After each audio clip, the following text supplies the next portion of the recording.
It's a great pleasure for me to share with you my video. As we all know, ILM peeling remove any residual vitreous cortex, retinal membrane, and can be effective prophylaxis against the formation of postoperative macular pucker based on theories that cells never grow in cell. Looking to literature, the incidence of postoperative retinal membrane formation after successful detachment surgery was 7 to 8%. So it is better to deal with this problem prophylactically rather than subject the patient to more than one surgery with lower visual outcome.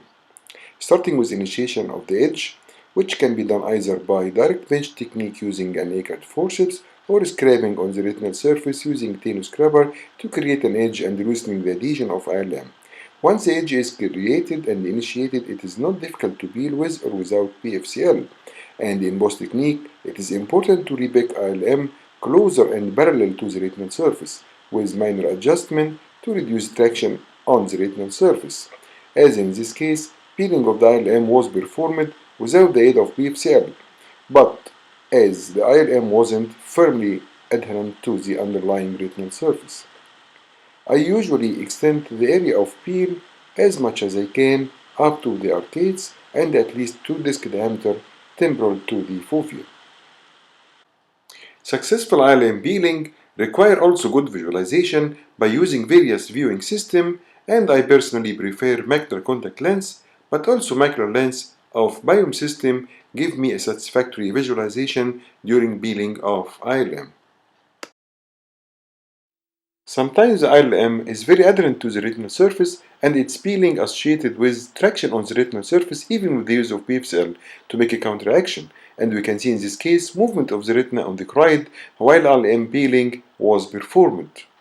Stabilization of posterior retina with PFCL to make a counteraction on detached mobile retina while peeling of ILM make peeling of the ILM become markedly easier and controllable also without any traction on the retinal surface, and I could extend the area of peeling as much as I can with minimal traction on the retinal surface that might lead to shearing and tearing of the photoreceptors.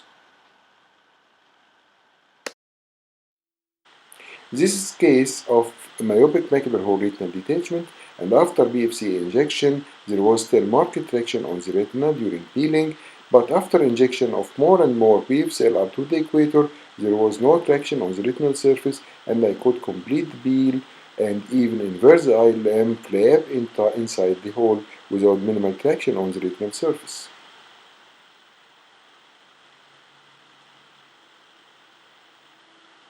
Also, removal of the ILM in old standing retinal detachment is a sure sign of removal of all membranes, and it is better done with the aid of BFCL to avoid traction on the retinal surface.